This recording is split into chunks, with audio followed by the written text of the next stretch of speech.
Let me take you to Mombasa, where Prime Cabinet Secretary Mudavadi has emphasized the urgent need for sweeping regulatory reforms to drive Kenya's economic prosperity during a groundbreaking address at the Kenya School of Government in Mombasa.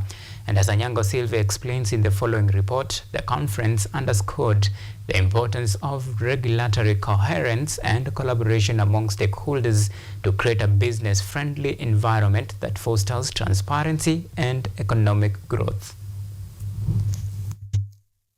In a bid to prevent corruption through conscious and intentional use and management of public resources, regulatory authorities and agencies today convened at the Mombasa School of Government for a two-day conference. Prime Cabinet Secretary Mudavadi, while addressing the officers, emphasized the need for bodies to embrace reforms that will improve their efficiency. In my role as Prime Cabinet Secretary, collaborating with the Chief of Staff and Head of the Public Service, I undertake to highlight and give prominence to this very noble campaign of revitalization and re-energization of our regulatory authorities. The most critical team or institutions are institutions that have been mandated to regulate sectors in government and in the country.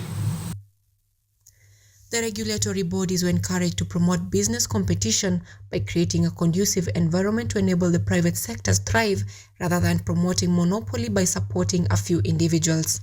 Some of us here have been delaying competition because you are protecting a particular player. So you are giving him an advantage of becoming a monopoly, and you have the chance of inviting competition. Competition is what will bring prices down. So as regulators, are we complicit in giving an undue hand advantage to one or two players and denying proper competition in our economy? However, Mudavadi noted that the agencies face a number of challenges impeding implementation of their mandates, including regulatory overlap and duplication, leading to confusion and inefficiency for businesses striving to comply with regulatory requirements. Mudavadi also hinted that the high maintenance of support and governance structures burdens taxpayers and may make regulatory bodies to prioritize revenue-generating activities, including issuance of permits, over their primary mandate of regulatory oversight. Let me give another example. The food and beverage processing industry faces a similar challenge, with regulation spanning across multiple entities like NEMA, county governments, the Kenya Bureau of Halal Certification, and the Kenya Plant Health Inspectorate Services, KEFIS. Even in the crucial area of waste management, the jurisdiction is shared between county governments and NEMA, adding another layer of complexity to compliance efforts.